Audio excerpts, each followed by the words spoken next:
Next topic చూద్దాం. అహ్మదాబాద్ లో మృతదేహాలకి DNA ప్రక్రియ వేగంగా సాగుతోంది. ఇప్పటిదాకా 42 మంది డిఎన్ఏలని సరిపోల్చిన ఫోరెన్సిక్ నిపుణులు 14 మృతదేహాల్ని వారి కుటుంబ సభ్యులకి అప్పగించారు. డిఎన్ఏ పరీక్షల్లో దంతాలు, ఎముకలు కీలకం కావడంతో 600 మంది డాక్టర్లు, అసిస్టెంట్లు 3 షిఫ్టుల్లో పనిచేస్తున్నారు. ఇటు డెడ్ బాడీల అప్పగింతలో సిబ్బందితో పాటు డ్రైవర్లు పాల్గొంటున్నారు. భారీ పేలుడు వల్ల 1000 డిగ్రీలకు పైగా ఉష్ణోగ్రతలు నమోదయ్యి ప్రయాణికులు మాంసపు ముద్దలవడంతో డిఎన్ఏ పరీక్షలు సవాల్గా మారాయంటున్నారు వైద్యులు.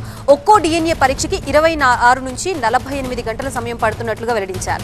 వీలైనంత త్వరగా మృతదేహాల్ని గుర్తించి వారి బంధువులకి అప్పగించేందుకు శ్రమిస్తున్నామన్నారు.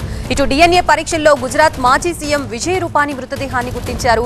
విజయ్ రూపానీ కుటుంబ సభ్యుల నుంచి సేకరించిన నమూనాలతో ప్రమాద స్థలంలో లభ్యమైన ఓ మృతదేహం డిఎన్ఏ సరిపోలిందని, దీంతో అది రూపానీదేనని నిర్ధారించుకున్నామని ఎఫ్ఎస్ఎల్ డైరెక్టర్ సంఘ్వి తెలిపారు. అనంతరం ఆయన భౌతిక కాయాన్ని కుటుంబ సభ్యులకి అప్పగించారు. ఇక విజయ్ రూపానీ స్వస్థలం రాజ్కోట్లో అంత్యక్రియలకి ఏర్పాట్లు చేశారు. మరోవైపు మృతుల సంఖ్యపై ఏ కేంద్రం ఇప్పటి వరకు ఎలాంటి ప్రకటన చేయలేదు. ఎంతమంది చనిపోయారన్నది ఇప్పటికీ గందరగోళంగానే ఉంది. ఫ్లైట్లో చనిపోయిన వారిని మాత్రమే ప్రకటించింది. మరి హాస్టల్లో ఉన్న మెడికోలు ఎంతమంది చనిపోయారు, స్థానికులు ఎంతమంది ఉన్నారు, ఇప్పుడు ఇవే ప్రశ్నలు తలెత్తుతున్నాయి.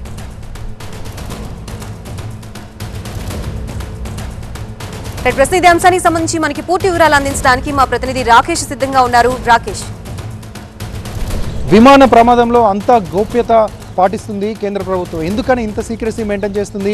ఇప్పటి వరకు కనీసం ఎంతమంది చనిపోయారనే అఫీషియల్ స్టేట్మెంట్ ఎక్కడి నుంచి రాలేదు. ఇటు ఎయిర్ ఇండియా ప్రకటించింది కేవలం ఫ్లైట్లో ఉన్నటువంటి ప్రయాణికుల లిస్ట్ ఆధారంగా ఆ లిస్టులో ఎంతమంది ఉన్నారు, బతికిన ఒక్క వ్యక్తిని వదిలేసి మిగిలిన వాళ్ళందరూ కూడా చనిపోయినట్టుగా ఎయిర్ ఇండియా ప్రకటించింది.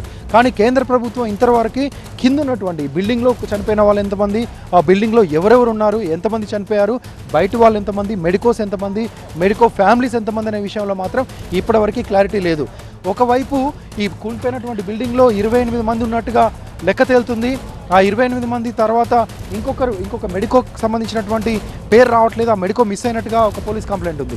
దాంతోపాటు అదే ఇన్సిడెంట్ జరిగిన రోజు అవతల రోడ్లో నుంచి ఇటు వస్తున్నటువంటి ఇద్దరు మహిళలు, స్కూటీ పైన వస్తున్నటువంటి 2 మహిళలు మిస్ అయ్యారనే ఇంకొక పోలీస్ కంప్లైంట్ ఉంది. కింద ఉన్నటువంటి ఆ టీ కొట్టుకు సంబంధించినటువంటి 3 వ్యక్తులు మిస్ అయ్యారనే ఇంకొక కంప్లైంట్ కూడా ఉంది. సో వీళ్ళందరూ ఏమయ్యారు, వీళ్ళందరూ డెడ్ బాడీస్ దాంట్లో ఉన్నాయా, అక్కడ ఉన్నటువంటి డెడ్ బాడీస్కి వీళ్ళు చెప్తున్నటువంటి కంప్లైంట్స్ చేస్తున్నటువంటి లెక్కలకి మిస్ అయినటువంటి పర్సన్స్కి ఇంతవరకు ఆన్సరబుల్ ఎవరూ లేరు. సో ఎంతమంది చనిపోయారన్న అఫీషియల్ కౌంట్ మాత్రం కేంద్ర ప్రభుత్వం 3 రోజులైనా 72 గంటలు గడుస్తున్నా చెప్పకపోవడం అనేది దారుణమని చాలామంది బంధువులు, చనిపోయిన బాధితుల బంధువులు చెప్తూ ఉన్నారు. ఇంకొకటి, నిన్న ఢిల్లీలో ప్రెస్ మీట్ పెట్టినటువంటి కేంద్ర విమానయాన శాఖ మంత్రి ఇందులో ఎంతమంది చనిపోయారనే విషయాన్ని కన్ఫర్మ్ చేయలేదు. దాంతోపాటుగా నిన్న విమాన శకలాలు తీస్తున్నప్పుడు ఏదైతే టైల్ ఇరుక్కున్నటువంటి తోక భాగం ఇరుక్కున్నటువంటి బిల్డింగ్ నుంచి మొత్తం తీస్తున్నప్పుడు ఇంకొక డెడ్ బాడీ దొరికింది. ఆ డెడ్ బాడీని ఎన్ఐఏ సోదాలు చేస్తున్నప్పుడు దొరికింది, ఎన్ఐఏ అక్కడ ఇన్వెస్టిగేషన్ చేస్తున్నప్పుడు దొరికింది. సో ఆ డెడ్ బాడీని కూడా తరలించారు. ఆ డెడ్ బాడీ ఎవరిదనే విషయం కూడా ఇంతవరకు కన్ఫర్మ్ చేయలేదు. బ్యాక్ సైడ్లో దొరికింది కాబట్టి ఎయిర్ హోస్టెస్ అనే ప్రచారం చాలా పెద్ద ఎత్తున జరుగుతుంది. కానీ డాక్టర్స్ కానీ, డిస్ట్రిక్ట్ కలెక్టర్ కానీ, స్టేట్ గవర్నమెంట్ కానీ, ఎయిర్పోర్ట్ అథారిటీ కానీ, సెంట్రల్ గవర్నమెంట్ కానీ, సెంట్రల్ ఏవియేషన్ డిపార్ట్మెంట్ కానీ ఎవరు ఇంతవరకు మరణాల విషయంలో ఎందుకు నోరు విప్పడం లేదు? దాంట్లో కొన్ని ప్రశ్నలు కనిపిస్తున్నాయి. డెడ్ బాడీస్ పూర్తిగా దొరకలేదు, కొన్ని పూర్తిగా కాలిపోయాయి కాబట్టి ఇప్పుడే ఆ కౌంట్ని చెప్పలేమనే విధంగా ప్రభుత్వం భావిస్తుందా? సెన్సిటివ్ ఇష్యూ కాబట్టి కొంత దాచిపెడుతుందా? ఒకవేళ ఏదైతే ఐడెంటిఫై చేయగలిగినటువంటి బాడీస్, డిఎన్ఏ టెస్ట్కు పనికొచ్చేటువంటి బాడీస్ని బంధువులకు ఇచ్చిన తర్వాత మిగిలిన బాడీస్ విషయంలో ఒక నిర్ణయం తీసుకొని అప్పుడు కన్ఫర్మ్ చేద్దాం అనుకుంటున్నారా? ఇక్కడ లోకల్ వాళ్ళు చాలామంది చనిపోయారు. వాళ్ళు రోజు ఇక్కడికి తిరుగుతున్నారు, రోజు పోలీస్ స్టేషన్స్, సివిల్ హాస్పిటల్ తిరుగుతున్నారు. వాళ్ళకు కూడా సమాధానం చెప్పలేనటువంటి పరిస్థితి. బాడీస్ ఉన్నాయి, డిఎన్ఏ టెస్ట్ చేసిన తర్వాత ఎవరి బాడీ ఏంటని ఐడెంటిఫై చేస్తాం. డిఎన్ఏ టెస్ట్ రిపోర్ట్ వచ్చిన తర్వాత మ్యాచ్ అయ్యే వరకు చనిపోయింది ఎవరని కన్ఫర్మ్ చేయలేము. డిఎన్ఏ టెస్ట్ రిపోర్ట్లో తేలితేనే చనిపోయిన వ్యక్తి పలానా వ్యక్తి అని కన్ఫర్మ్ చేస్తామంటూ అధికారులు ఇక్కడటువంటి సివిల్ హాస్పిటల్ సిబ్బంది చెప్తున్నారు. సో ఇది పరిస్థితి. చాలా సీక్రెసీ కనిపిస్తుంది, చాలా గోప్యత కనిపిస్తుంది. ఇన్వెస్టిగేషన్లో కూడా 3 రోజులుగా జరుగుతున్నప్పటికీ ఇప్పటివరకు ఎలాంటి అప్డేట్ అయితే కేంద్ర ప్రభుత్వం ఇవ్వలేదు, విమానయాన శాఖ కూడా ఇవ్వలేదు. ఇటు డీజీసీఏ నుంచి కానీ, ఇంకా మిగతా ఇన్వెస్టిగేషన్ ఏజెన్సీస్ నుంచి కానీ ఎలాంటి ప్రెస్ నోట్ కానీ ఎలాంటి వివరాలు రాలేదు. సో ఇన్వెస్టిగేషన్ కంప్లీట్ అయ్యే వరకు ఇలాగే ఉంచుతారా, లేకపోతే మధ్యలో ఏమైనా వివరాలు ఇస్తారా, బాధితులకు సంబంధించి మరణాలకు సంబంధించినటువంటి లెక్క ఏమైనా తెలుస్తారా అనేది చూడాల్సిన అవసరం ఉంది. Right, thank you Rakesh. తెలంగాణలో ఆసక్తికర పోరుకు సర్వం సిద్ధమవుతోంది. స్థానిక సంస్థల ఎన్నికల నిర్వహణ దిశగా రేవంత్ ప్రభుత్వం కసరత్తు చేస్తోంది. కొంతకాలంగా స్థానిక సంస్థల ఎన్నికల నిర్వహణపై కీలక మంత్రాంగం సాగుతోంది. రేపు జరిగే మంత్రివర్గ సమావేశంలో స్థానిక సంస్థల ఎన్నికలపై తుది నిర్ణయం తీసుకునే అవకాశం ఉంది. ఈ నెలాఖరులోగా స్థానిక సంస్థల ఎన్నికల షెడ్యూల్ విడుదలయ్యే అవకాశం ఉంది అని మంత్రి పొంగులేటి చేసిన వ్యాఖ్యలతో ఈ అంశంపై స్పష్టత వచ్చింది. ఖమ్మం పాలేరు నియోజకవర్గం ముఖ్య కార్యకర్తల సమావేశంలో పాల్గొన్న మంత్రి ఈ వ్యాఖ్యలు చేశారు. ఎన్నికలు రావడానికి 15 రోజులు మాత్రమే గడువు ఉందన్నారు. మరి ఎన్నికలకు ఏ విధంగా సిద్ధం కాబోతున్నారు మంత్రి పొంగులేటి, ఇంకా ఏం చెప్పారు వివరించడానికి మా ప్రతినిధి ప్రభాకర్ లైవ్ లో సిద్ధంగా ఉన్నారు. ప్రభాకర్, రేపటి కేబినెట్ భేటీలో ఏ నిర్ణయం తీసుకోబోతున్నారు? ఎన్నికలకి ఎలా ప్రిపేర్ కావాలని మంత్రి పొంగులేటి కార్యకర్తలకు సూచించారు?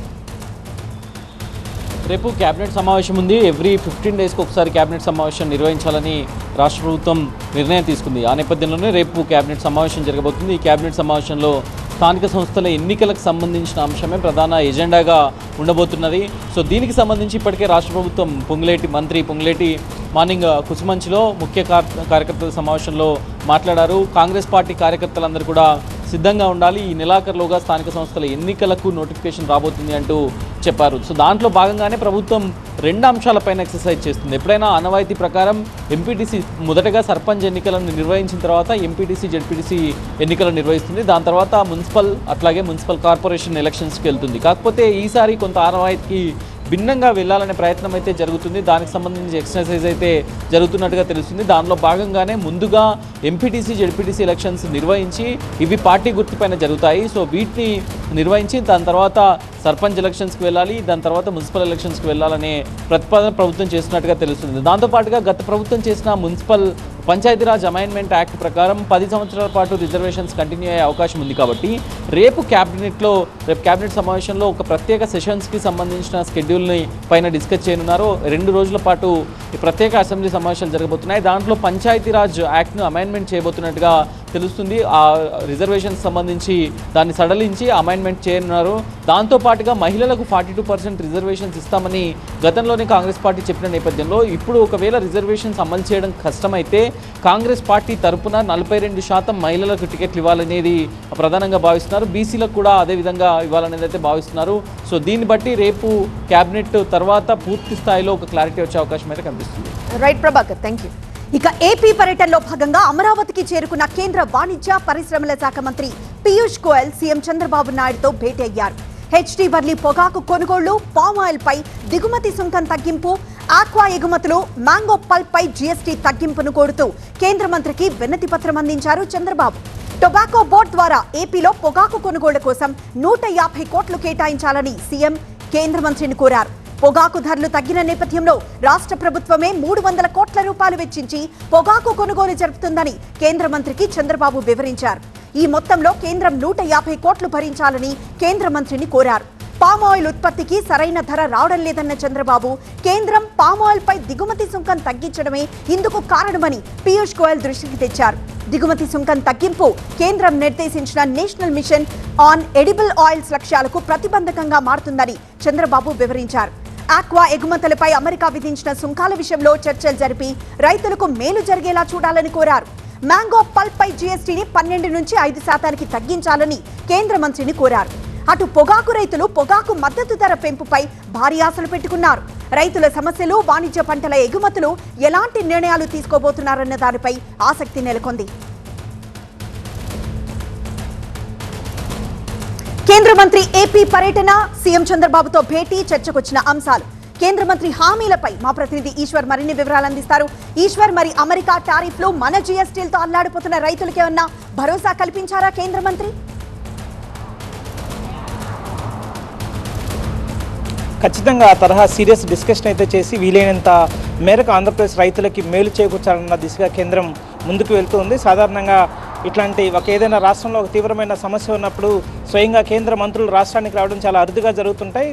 కానీ ఈ రాష్ట్రంలో డబుల్ ఇంజిన్ సర్కార్ కావడం, అదే సమయంలో కేంద్ర ప్రభుత్వం మనుగడలో ఆంధ్రప్రదేశ్ ప్రభుత్వం చాలా కీలకంగా ఉండడంతో రాష్ట్రంలో ఏ తీవ్రమైన సమస్య ఉన్నప్పటికీ కూడా నేరుగా కేంద్ర మంత్రులు క్షేత్రస్థాయి పర్యటనకు వస్తున్నారు. చాలా ఆసక్తికరమైన అంశం కూడా దీన్ని చూడాల్సిన నేపథ్యం. గతంలో కూడా మిర్చి రైతులకు సంబంధించిన మద్దతు ధరకు సంబంధించిన అంశం ప్రస్తావనకు వచ్చినప్పుడు స్వయంగా రాష్ట్ర ముఖ్యమంత్రి, కేంద్ర వ్యవసాయ శాఖ మంత్రి కార్యాలయంలోనే ఉన్నత స్థాయి సమీక్షను నిర్వహించిన నేపథ్యం మనకి చాలా స్పష్టంగా కనిపిస్తుంది. ఈ నేపథ్యంలోనే ఆంధ్రప్రదేశ్లో గత కొంతకాలంగా పొగాకు రైతులకు సంబంధించి చాలా తీవ్రమైన సమస్య. ఎందుకంటే గతంలో ఎన్నడూ లేని విధంగా దానికి సంబంధించిన మద్దతు ధర డ్రాప్ అయిపోయింది. సో ఈ నేపథ్యంలో పొగాకు రైతుల్లో చాలా తీవ్రమైన ఆందోళన వ్యక్తమవుతూ వస్తుంది. ఈ నేపథ్యంలోనే రాష్ట్ర ప్రభుత్వం కూడా కొన్ని చర్యలు తీసుకుంది.